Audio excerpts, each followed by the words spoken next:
Tanto que no passado existem algumas questões que mostram até mesmo pinturas aonde mostram a própria Igreja Católica fazendo casamento gay. E aí com isso se perdeu, principalmente depois, do ano 300 depois de Cristo, isso tudo foi se perdendo. E com essa perda toda, a gente começou então a entender que na verdade, hoje a Igreja Cristã Contemporânea, ela está vivendo a restituição ministerial de uma coisa que ela tem direito. Aleluia! Que é a salvação. Glória a Deus. Porque antes não tínhamos direito de cantar, louvar, não tínhamos direito de buscar a Deus, porque nós éramos o quê? Tratados como abominação. E hoje, para a honra e para a glória do nome do Senhor, não só a gente pode louvar, adorar, como também dentro da igreja nós temos o quê? Uma hierarquia a seguir. E isso mostrando principalmente no que nós temos o quê? Uma maturidade cristã. Não só a nível de organização, mas também o próprio inferno, ele reconhece hoje que nós somos uma ameaça, pois antes ele nos reconhecia como o quê? Como um capacho. Ele nos reconhecia como o povo adquirido dele para o inferno. Coisa que foi o quê? O que foi nós fomos a restituição desta geração. Ei, Senhor. E aí com isso a gente começa então a entender que quando eu falo a palavra restituição, ela está falando o quê? Se for lá no dicionário, ela está dizendo restauração do chamado, restauração da visão. A gente começa a ver uma série de situações que o quê? Restauração do direito que foi roubado, de ser visto e viver como herdeiros do reino. Então a gente começa a ver que a restituição, ela é muito mais profunda do que você ser pastor, do que você ser um diácono, do que você ser um ministro de recepção, um ministro de louvor. Então, tanto que quando a gente leva, o que ele diz? Restituição, devolução de algo a quem realmente pertence, ato de repor na condição anterior. Restauração, porque nós, como antigos, tínhamos uma posição dentro do reino, até mesmo como eunuco, e foi tirado. E aí, quando a gente entra nessa questão, principalmente relacionada ao ministério, a gente entende que é o quê? Execução de uma tarefa, de uma obra, atividade, trabalho. Então a gente começa então a entender que a relação da oportunidade com o passado e com o presente, a gente entende então que é uma restituição ministerial. Amém. E isso é muito mais profundo. Por quê? Porque quando a gente fala de uma restituição ministerial, a gente tem que entender a dependência de Deus nisso tudo. Porque se a partir do momento nós formos restituídos, significa que a restituição de ser chamado Filho de Deus, ela veio junto. E com isso veio também a responsabilidade perante a sociedade de ser reconhecido como servo do Senhor. E esse reconhecimento de ser servo do Senhor, ele requer o quê? Um testemunho. E esse testemunho não é só para a comunidade, e sim para a família e até mesmo dentro da congregação. Então, quando eu começo a olhar toda essa situação, eu começo então a perceber que realmente foi devolvido algo para a gente. Quando a gente se coloca nesse espaço que nós chamamos de igreja, que é uma igreja, a gente entende também que foi devolvido também. Por quê? Quem no passado foi de algum ministério, evangélico ou de outra religião, o que era feito? Quando descobria que era gay, sai, você não tem direito, você está em pecado. E aí quem é que se aproveitava desta sobra, vamos colocar assim, se for colocar, marginalizando a situação? O inferno. Amém. Porque aí o inferno, dessa forma, ele pegava aquele que foi excluído, primeira coisa que colocava, raiz de amargura. Raiz de amargura, porque não pode o quê? Não pode adorar a Deus. Além da raiz da amargura, colocava o que também? A marca. Qual é a marca? A marca de sujo, a marca de abominação, a marca daquele que não poderia adorar a Deus, que não poderia, a marca daquele que não estava no meio, mas todo mundo sabia que estava ali, em que o inimigo não podia tocar, mas ele poderia atormentar. Isso leva a gente a quem? De uma certa forma, Caim, maldito sobre a terra. E aí, quer dizer, dentro desta condição de maldito, os manjares que foram apresentados foram todos relacionados para poder reforçar aquilo que a gente chama de quê? Aquilo que a gente chama de reforçar a marca, principalmente relacionada à sexualidade, para que a culpa fosse maior. E aí, qual foi a bandeja, o manjar maior de todos que o inimigo deu? A prostituição, a promiscuidade, a falta de confiança. Então, quer dizer, a partir do momento que você é servo de Deus, Deus está te restituindo até mesmo aquilo que foi no passado.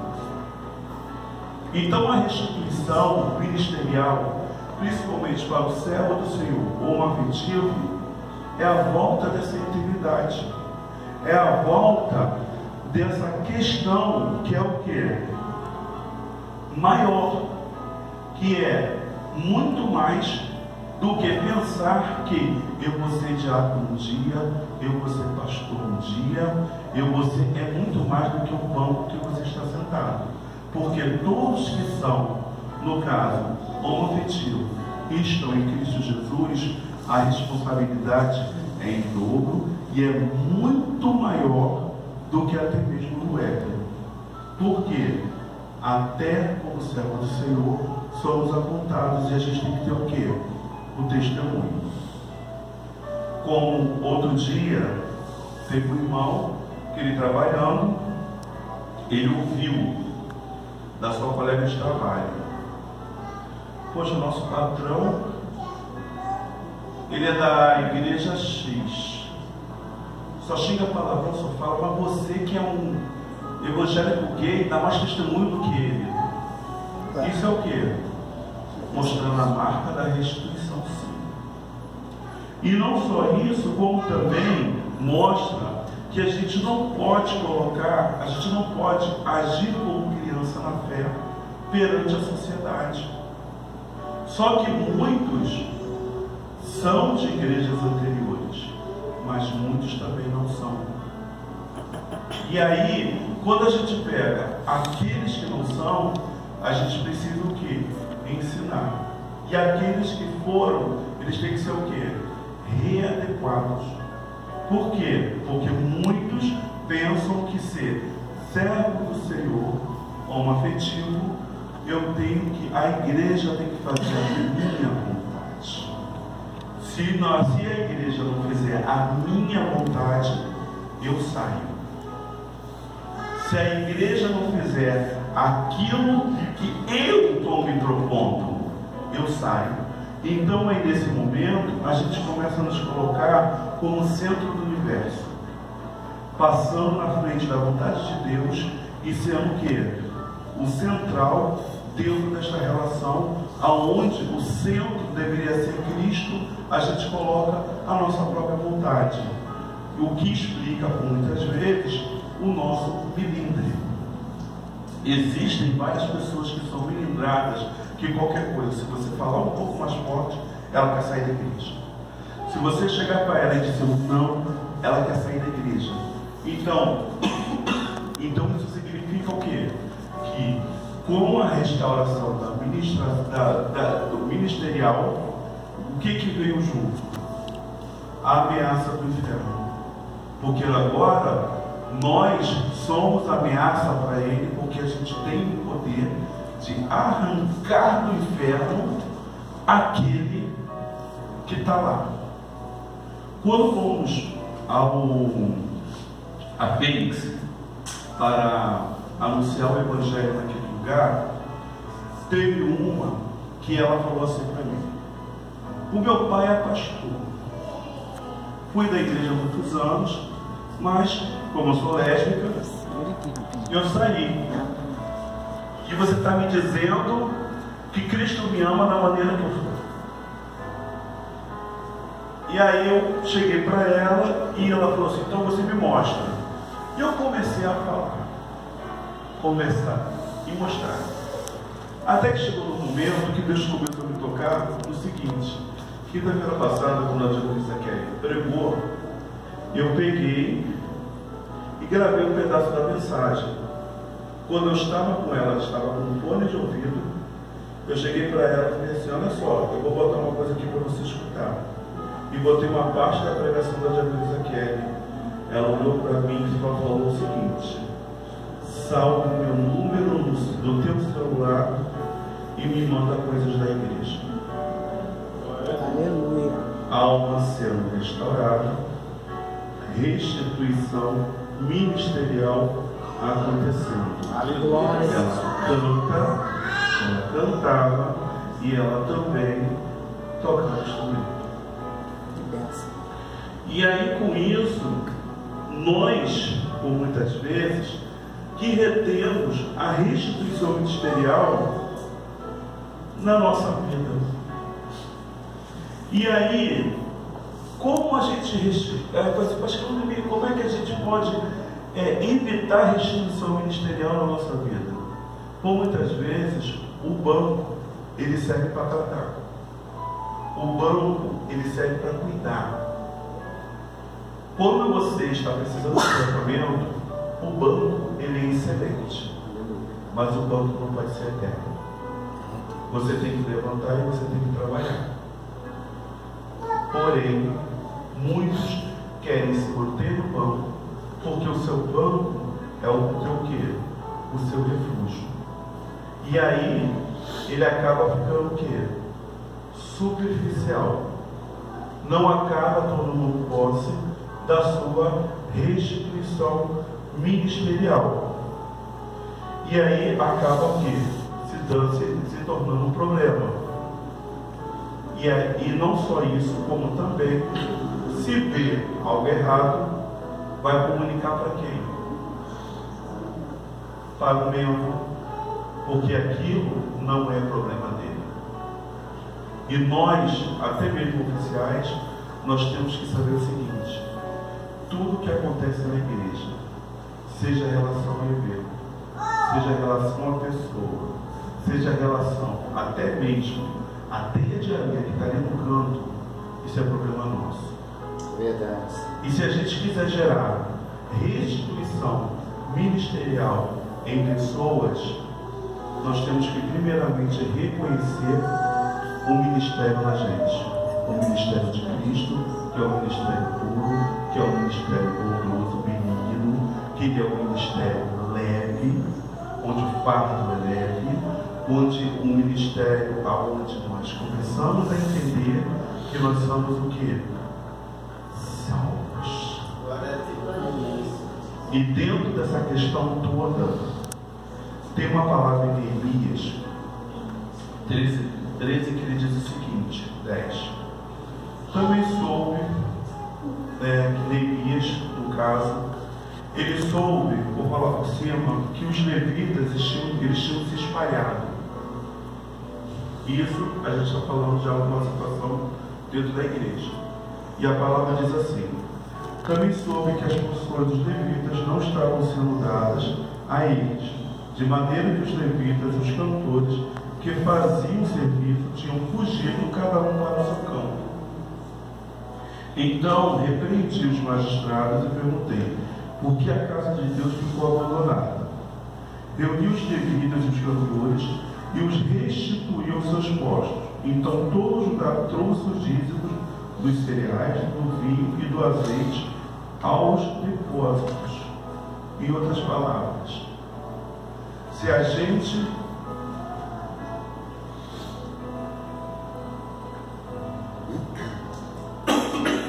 não reconhecer que o ministério está em nós,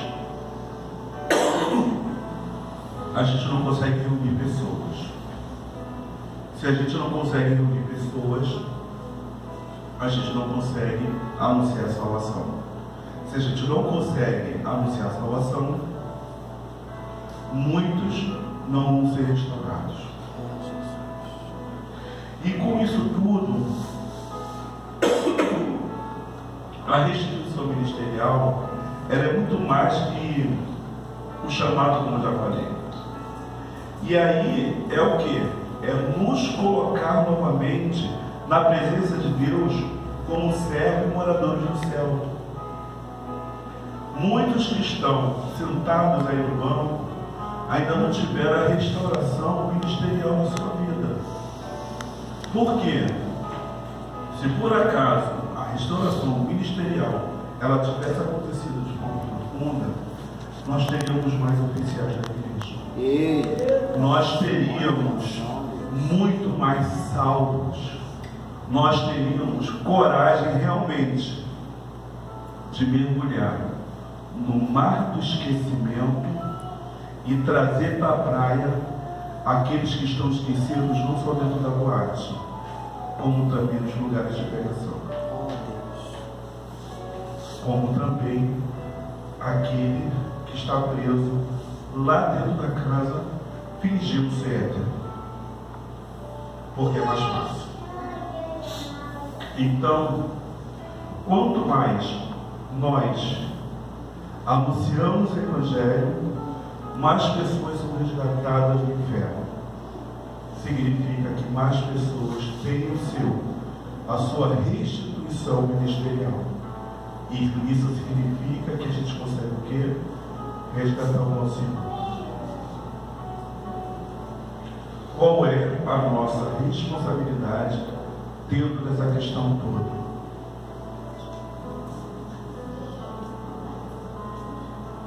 A nossa responsabilidade é aceitar a vontade de Deus, aceitar profundamente a mudança de pensamento. Qual é a mudança de pensamento que nós temos que ter? Isso é problema meu.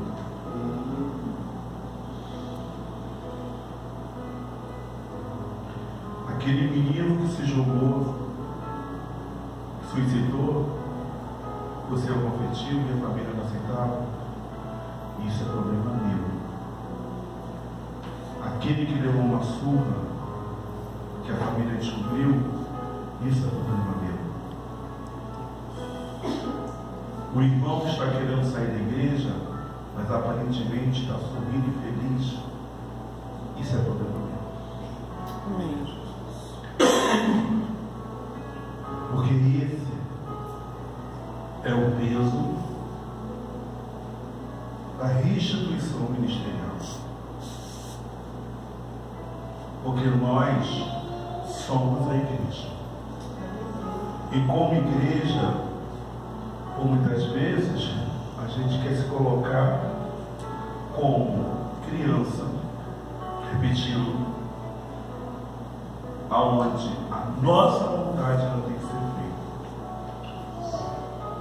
Irmãos, Deus está chamando. Deus quer restituir pessoas. Ele pode restituir mais. Se você orar mais. Se você clamar mais. se você levar mais panfleto dentro da bolsa.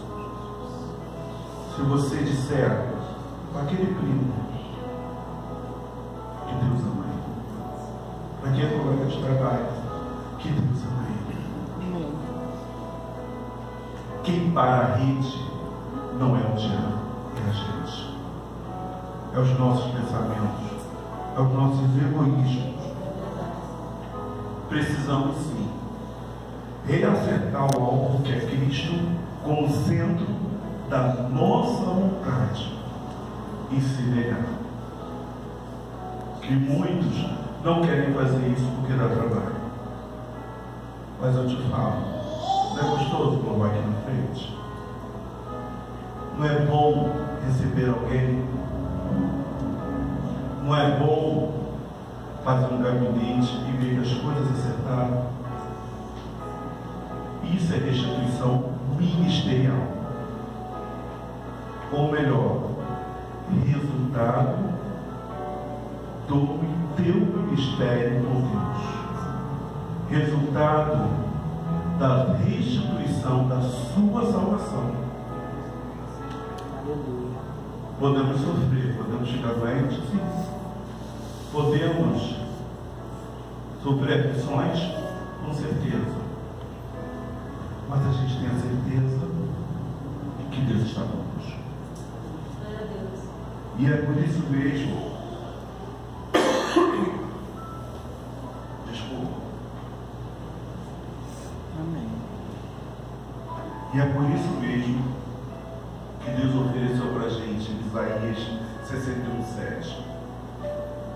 Em lugar de vergonha, vocês terão dupla honra. Aleluia! Em lugar da afronta, exaltarão na herança recebida. Aleluia! Por isso, em sua terra possuirão ouro e terão perpétua alegria. Essa palavra para a gente, sabe por quê? Gain significa alegria e não suicídio, e não depressão, e não tristeza, e não escolha da sociedade. Amém. A restituição, ela é vigente. A restituição, ela é nossa. Aleluia. E devemos tocar no outro. Por isso que a gente não deve parar. A gente deve seguir. Porque essa restituição devemos anunciar que a restituição chegou. Louvado seja